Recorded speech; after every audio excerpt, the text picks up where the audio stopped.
Hello बच्चों, चलिए online वाले क्लासेज में हम एपी सर फिर से जुड़ गए। आज से लेक्चर तीसरा में और लेक्चर 2 में हम लोग इलेक्ट्रोस्टैटिक्स पढ़े थे, इलेक्ट्रोस्टैटिक्स का बेसिक। उसी से आगे आज तीसरा लेक्चर पढ़ने वाले हैं ऑनलाइन वाले क्लासेस पर।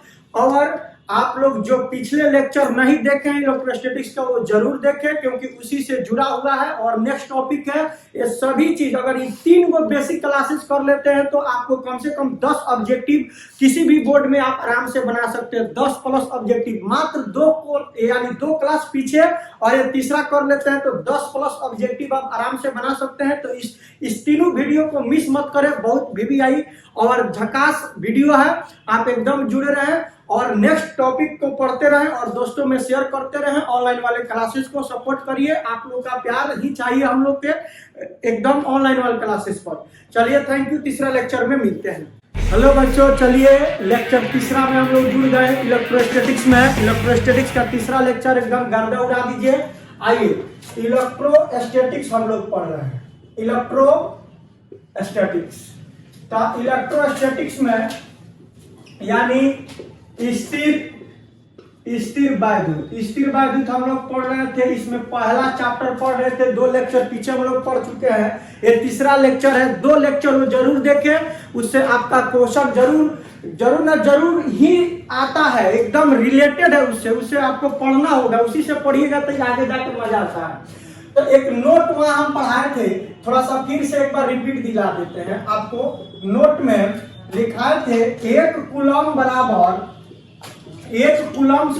3 गुने 10 के पावर 9 ESE होता है। 1 कूलम बराबर 3 गुने 10 के पावर 9 ESE होता है। ये बहुत वीवीआई था ऑब्जेक्टिव के व्यू से। ऑब्जेक्टिव में ये क्वेश्चन पूछा गया है और पूछता भी है। उसके बाद फिर बताए थे 1 ESE बराबर डॉट कितना कूलम। ये सभी चीज ये पिछले लेक्चर में पढ़ा चुके हैं, ये सभी ऑब्जेक्टिव में पूछा गया है। तो जरूर आप पिछले वाले लेक्चर को जरूर देखें। जब तक पिछले वाले लेक्चर को नहीं देखिएगा एक आगे आपको समझ में नहीं आएगा। तो आपसे है कि पीछे वाला जरूर एक बार देखिए। और इसी से आगे नोट फिर एक और देखने वाले हैं। देखिए नोट याद रखिएगा, इसको CGS में EMU कितना होता है।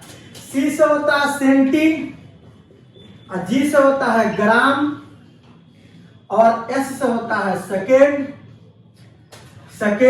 और E से होता है इलेक्ट्रो, M से होता है मैग्नेटिक, और U से होता है यूनिट। ये आप देखिए सीजीएस में, अगला नोट सीजीएस में EMU का मान कितना होता है ये हम लोग को देखना है। तो आइए इसको मिटाते हैं और लिखते हैं। याद रखिएगा 1 EMU बराबर होता है 10 कूलम होता है। कितना होता है? 10 कूलम होता है। 1 EMU बराबर 10 कूलम होता है, ये याद रखिएगा। ऑब्जेक्टिव में आपको पूछेगा कि बताइए 1 EMU बराबर कितना कूलम, तो 10 कूलम। 1 EMU बराबर 10 कूलम होता है। चलो 1 EMU बराबर आपका 10 कूलम होता है, ये याद रखिएगा। ये आपसे पूछा जाएगा ऑब्जेक्टिव में। तो अब आपसे क्वेश्चन पूछा जाए कि एक कूलम बराबर कितना EMU, तो क्या करेंगे देखिए यहां से। नॉर्मल ये वीवीआई ऊपर वाला है, आप याद रखिएगा। ये बहुत वीवीआई है, इसको याद रखते हैं तो कोई निकल जाएगा। तो आइए ये आप निकालते हैं हम। 1 कूलम बराबर, तो 1 कूलम बराबर कितना होगा EMU। तो नॉर्मली देखिए सॉल्यूशन में 1 EMU बराबर 10 कूलम है, 10 कूलम्स है। तो आप देखिए एक गुना में है तो इधर आके डिवाइड कर देंगे तो 1/10 EMU इधर बच जाएगा, इधर से 1 कूलम बच जाएगा। यानी आपका 1 कूलम्स बराबर कितना आ जाएगा, इसको सजा के लिख दीजिए। 1 कूलम्स बराबर 1/10 EMU निकलेगा। ऑब्जेक्टिव के व्यू से याद रखिएगा इसको भी। अगर नहीं तो ये मेन याद रखते हैं तो इसी से आगे वाला निकाल सकते हैं। तो चलिए इसके बाद अगला एक और नोट देखते हैं। जितना नोट वाला बात बताते हैं चला उसको आप नोटेट करिएगा बढ़िया से, क्योंकि उसी से क्वेश्चन बनता है। जब तक आप उसको बढ़िया से याद नहीं करिएगा तो अगला टॉपिक में आपको दिक्कत होना तय है।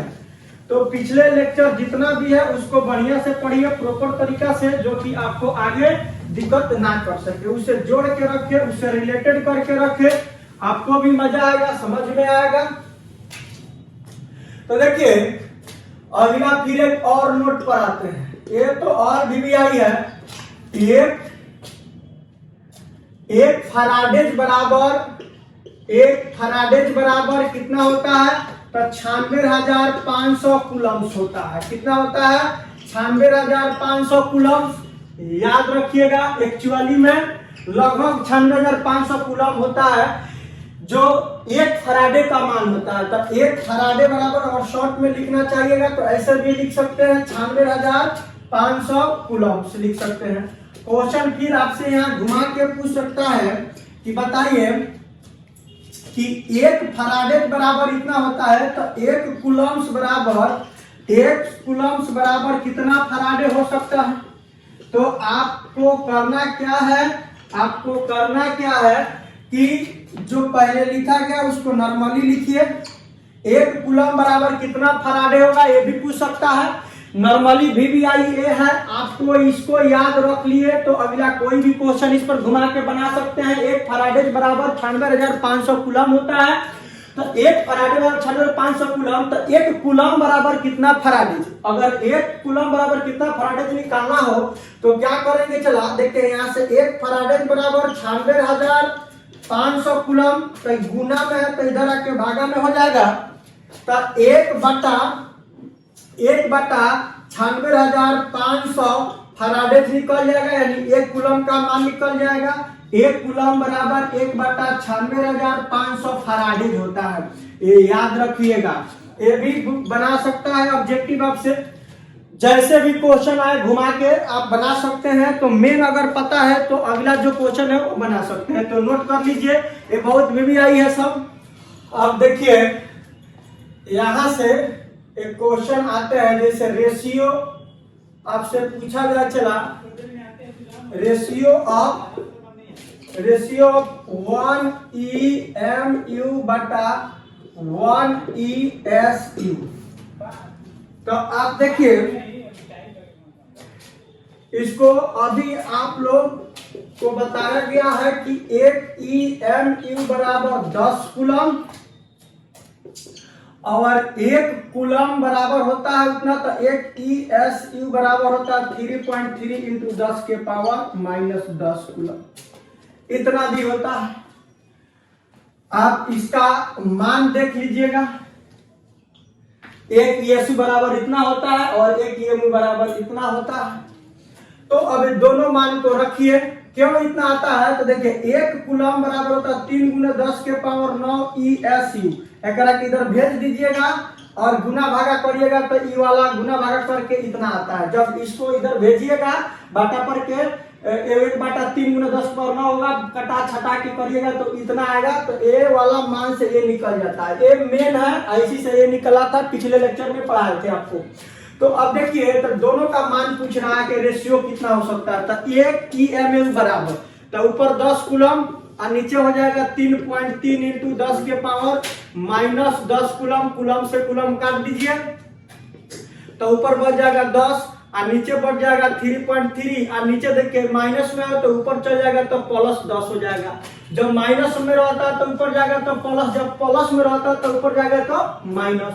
तो यहां से आप देखिए कितना बच जाएगा, चला ये 1 बटा 3 लिख देते हैं और 10 के पावर ये इसमें जोड़ देते हैं तो 10 के पावर 11 हो जाएगा। ये भी आंसर हो जाएगा। या इसको क्या कर सकते हैं, कटा सकते हैं। ये वो 10 है तो एगो पावर इसमें जुड़ जाएगा, इसका पावर 1 है तो पहले से 10 गो है, 11 गो तो 10 के पावर 11 हो जाएगा। यहाँ से 1 बटा 3 बच जाएगा। तो ये भी कटाइएगा तो कुछ एग्जैक्ट आंसर आता है, नहीं तो उतना भी छोड़ सकते हैं। अगला इसी से एक और क्वेश्चन देखते हैं। अगर क्वेश्चन बोल दिया जाए चला कि अब 1 ESU बटा 1 EMU रेशियो। अगला क्वेश्चन रेशियो ऑफ 1 ESU। तो देखिए 1 ESU का 3.3 गुना 10 के पावर माइनस 10 कूलम, इसका 10 कूलम। तो कूलम से कूलम काट दीजिए। 3.3 इंटू 10 के पावर माइनस 10 है, प्लस में है तो ऊपर जाएगा तो एक माइनस लेके जाएगा। तो 3.3 गुना 10 के पावर माइनस 11 हो जाएगा। ये आंसर हो गया। आप यहाँ से 3.3 अब 10 के पावर माइनस 10 आए तो कितना हो जाएगा? 11 हो जाएगा। इसमें जोड़ दीजिएगा तो 3.3 इंटू 10 के पावर माइनस। अगर रेशियो उलट देते हैं तो आंसर भी अलग आएगा। अगर रेशियो जैसे पिछले वाला दूसरा था, इस वाला दूसरा था, तो अलग अलग दोनों का आंसर आया। चलिए अब नेक्स्ट लेक्चर पर बढ़ते हैं। ये सभी बहुत वीवीआई टॉपिक है। ऑब्जेक्टिव के व्यू से आप कोई भी बोर्ड में बैठे हैं, कोई भी कंपटीशन में बैठे हैं, उसमें सभी पूछा जाता है। जहां तक कि देखिए अभी एक मान लिखने वाले हैं पॉजिटिव निगेटिव वाला, ये तो और पूछता है कंपटीशन के व्यू से। जैसे कि लिखते हैं for positive value, for positive value, for positive value. अगर धनात्मक मान के लिए अगर बात कहा जाए, जैसे मिली सेंटीडेसी ये सब मान सुने होंगे, उसी का लिखना चाह रहे हैं। तो देखिए deca, hecto, kilo, mega, giga, tetra, peta, exa. Deca, hecto, kilo, mega, giga, tera, peta, exa. ये पॉजिटिव वैल्यू देता है। 10 के पावर 1 से स्टार्ट होता है, 10 के पावर 2 होता है, 10 के पावर 3 होता है। उसके बाद जब 3 आ गया तो 3 के बाद 3 बढ़ाइए, तो 3 के बाद 3 बढ़ाइएगा तो 6, 6 के बाद 3 बढ़ाइएगा तो 9, 9 के बाद 3 बढ़ाइएगा तो 12, 12 के बाद 3 बढ़ाइएगा तो 15, और 15 के बाद 3 बढ़ाइएगा तो 18।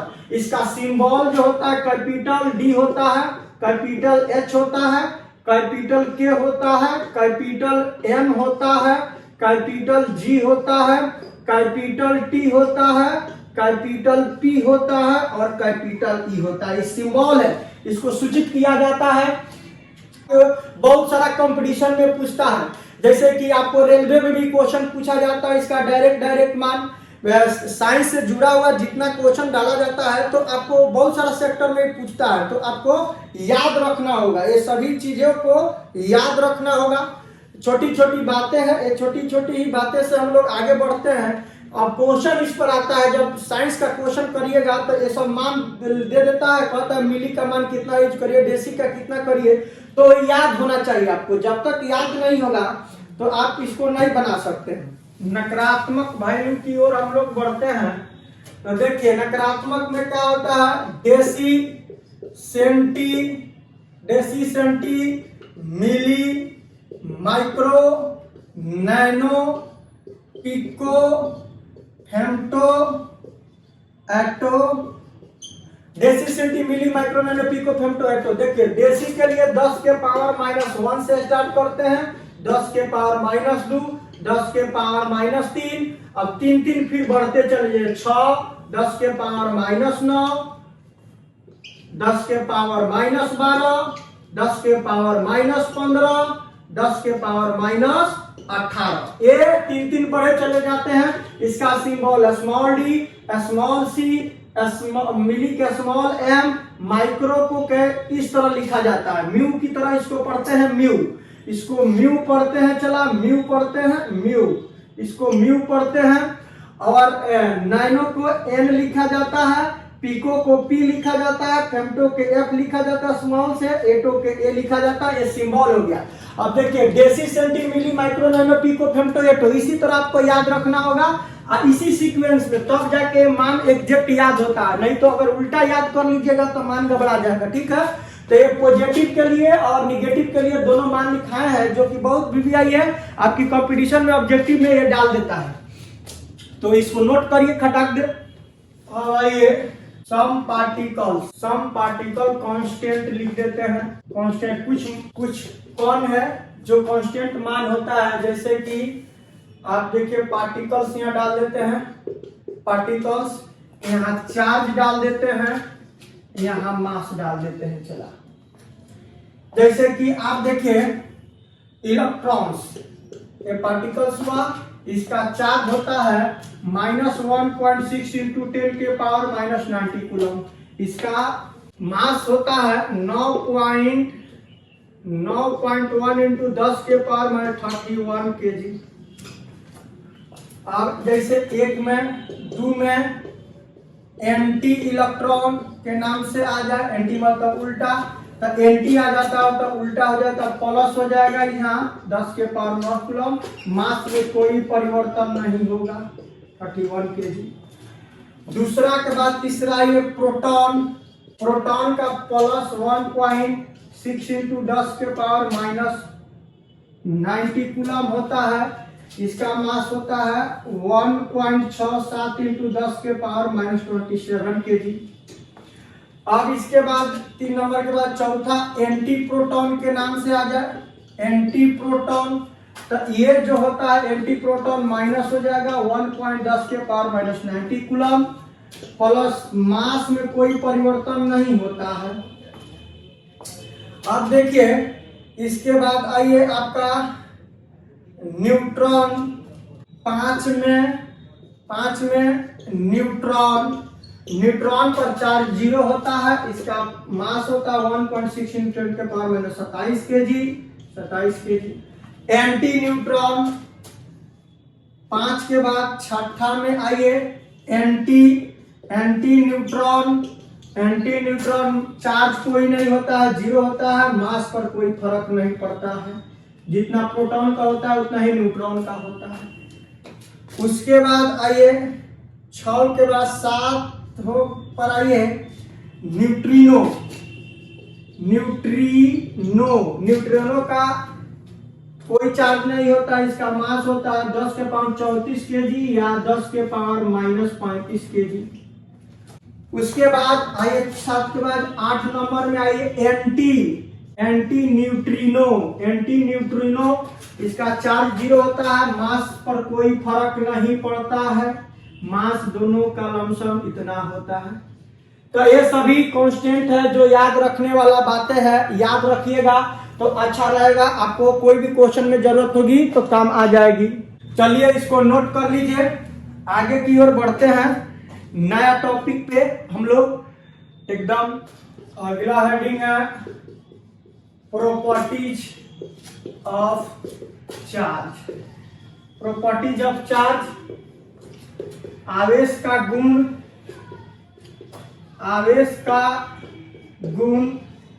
आवेश का क्या गुण है यही देखना है।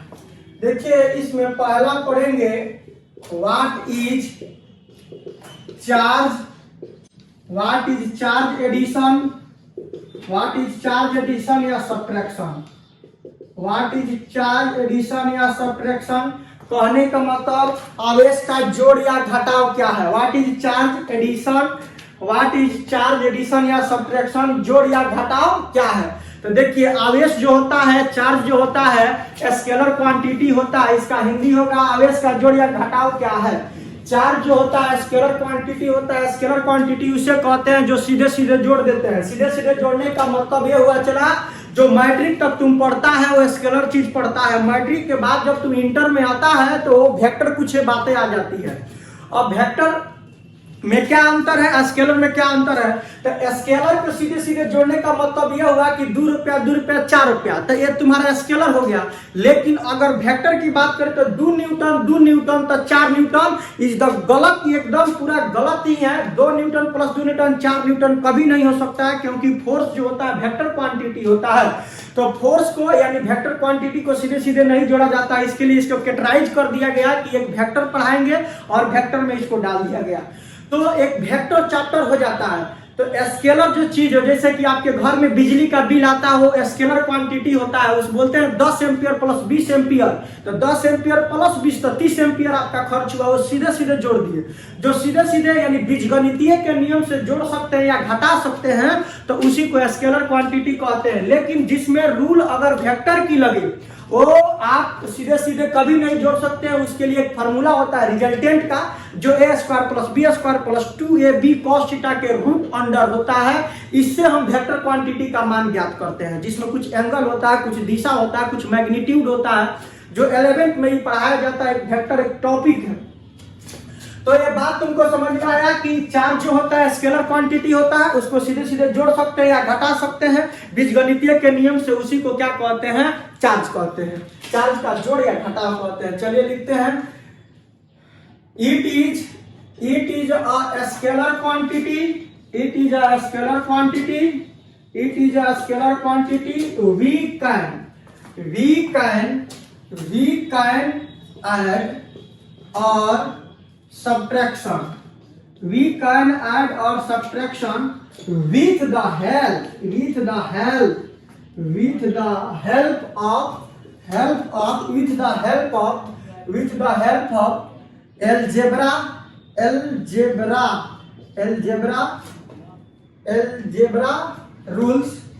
algebra rules is called charge addition या सब्ट्रैक्शन। इसका हिंदी लिख लीजिए, क्या होता है बोल देते हैं। It is a scalar quantity, we can add और subtraction with the help of algebra rules is called charge addition या सब्ट्रैक्शन। लिखिए, आवेश एक सदिश या एक सदिश राशि होता है, यह एक सदिश राशि होता है जिसको आसानी से जोड़ या घटा सकते हैं। यह एक सदिश राशि होता है जिसको आसानी से जोड़ या घटा सकते हैं, जिसको आसानी से जोड़ या घटा सकते हैं बीजगणितीय के नियम से, बीजगणितीय के नियम से। तो इसे आवेशों का जोड़ या घटाव कहते हैं। तो इसे आवेशों का जोड़ या घटाव कहते हैं। तो इसे आवेशों का जोड़ या घटाव कहते हैं। तो इसे आवेशों का जोड़ या घटाव कहते हैं। चलिए एक प्यारा सा क्वेश्चन इस पर कर लेते हैं। चला, एक छोटा सा नॉर्मल कि किस तरह हम लोग ये समझेंगे कि स्केलर क्वांटिटी है, अदिश राशि है जिसको हम सीधे सीधे जोड़ सकते हैं या घटा सकते हैं। अब देखिए, मान लीजिए कि एक सरफेस में 10 कूलम कोई चार्ज को डाला गया, फिर मान लीजिए -2 कूलम निकाला गया, फिर मान लीजिए 50 या 5 कूलम डाला गया, फिर माइनस समझिए कि 8 कूलम निकाला गया। ठीक है, यहां भी लिख सकते हैं 8 कूलम माइनस निकाला गया। तो अगर बोला जाए कि टोटल चार्ज कितना होगा, तो टोटल चार्ज कितना होगा, तो जोड़ दीजिए +10 कूलम +5 कूलम -8 कूलम -2 कूलम, तब कितना हो जाएगा। अब देखिए 10 और 5 15 कूलम, 10 और 5 15 कूलम और -8 और 2 10 कूलम। 15 में से 10 गया जाएगा तो 5 कूलम आपका आंसर आ गया। देखिए सीधे सीधे जोड़ दिए या घटा दिए, तो इसी को चार्ज का एडिशन या घटाव कहते हैं, जोड़ या घटाव कहते हैं, आवेश का जोड़ या घटाव कहते हैं। ऑब्जेक्टिव में क्वेश्चन बना सकता है, दूसरा कुछ नहीं। चलिए, और 2 नंबर में पूछेगा, जितना भी पढ़ना है सभी 2 मार्क्स के लिए पढ़ रहे हैं। तो ये 2 मार्क्स का क्वेश्चन है, आप लोग जरूर इसको देखिएगा, पढ़िएगा बढ़िया से। अगला टॉपिक पर बढ़ते हैं। 2 नंबर में व्हाट इज रबिंग, घर्षण क्या है। व्हाट इज रबिंग, घर्षण क्या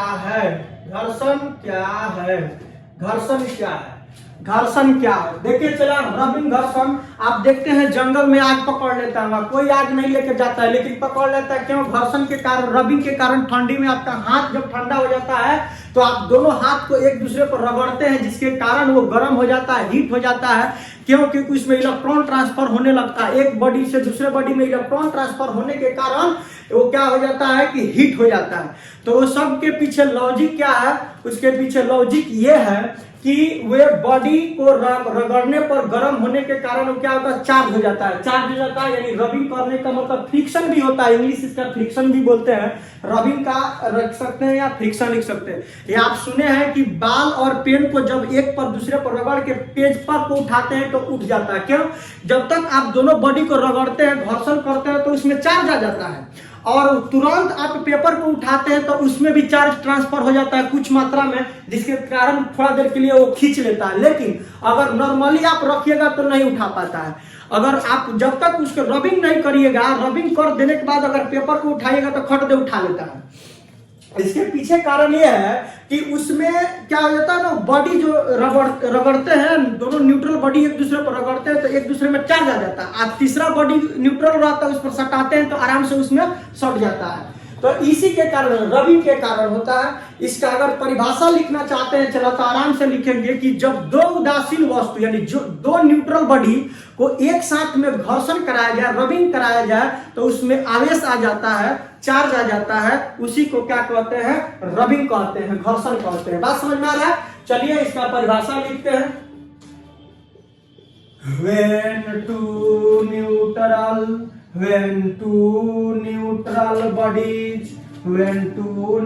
bodies are rubbing,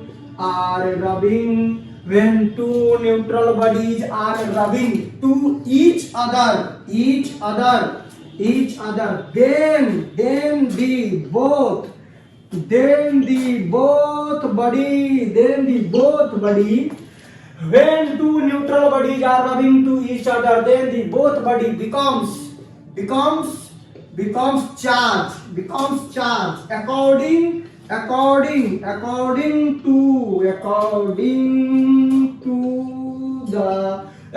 to the work function,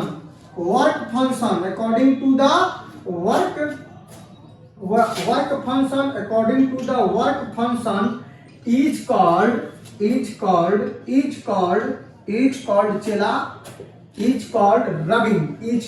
rubbing या फ्रिक्शन भी बोला जाता है। फ्रिक्शन के नाम से भी जाना जाता है या रबिंग, लेकिन हिंदी में घर्षण या रगड़ना होता है। इसका हिंदी लिखिए, बोल देते हैं। जब दो उदासीन वस्तु को एक साथ रगड़ा जाए या घर्षण किया जाए, जब दो उदासीन वस्तु को एक साथ रगड़ा जाए या घर्षण कराया जाए, तो उन दोनों वस्तुओं में आवेश आ जाता है, कार्य के अनुसार, तो उन दोनों वस्तुओं में आवेश आ जाता है कार्य के अनुसार, तो उसे घर्षण कहते हैं। तो उसे क्या कहते हैं? चला घर्षण कहते हैं। एग्जाम्पल के तौर पे लिख सकते हैं आप नॉर्मली हेयर एंड पेन, मतलब हेयर मतलब बाल और पेन मतलब कलम, दोनों न्यूट्रल रहता है, दोनों एक दूसरे को रबिंग करिएगा, घर्षण करिएगा तो ये आ सकता है, इसमें चार्ज आ जाता है। आराम से चलिए नोट करिए। अगले टॉपिक पर बढ़ते हैं हम लोग। दो के बाद तीन नंबर में है व्हाट इज इंडक्शन। एक खाना बनाने वाला होता है प्रवेश क्या है? प्रवेश मतलब समा जाना। प्रवेश क्या है? इंडक्शन।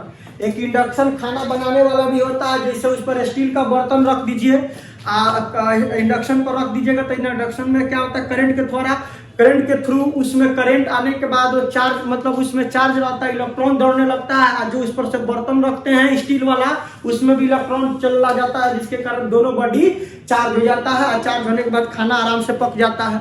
यानी कहने का मतलब इसमें एक बॉडी चार्ज होता है और एक बॉडी न्यूट्रल होता है, जिसके कारण ये दोनों बॉडी में आराम से इलेक्ट्रॉन ट्रांसफर हो जाके हीट हो जाता है और काम हमारा बन जाता है।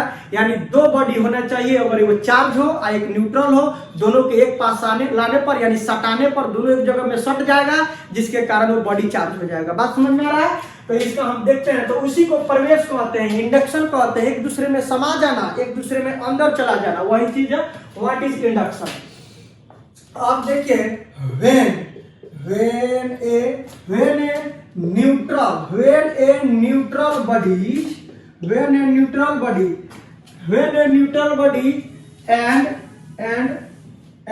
when a neutral body and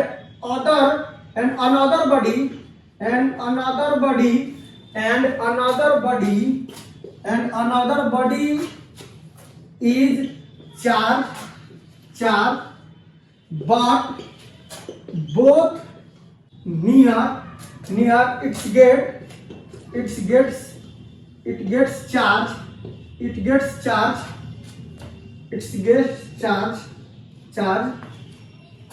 This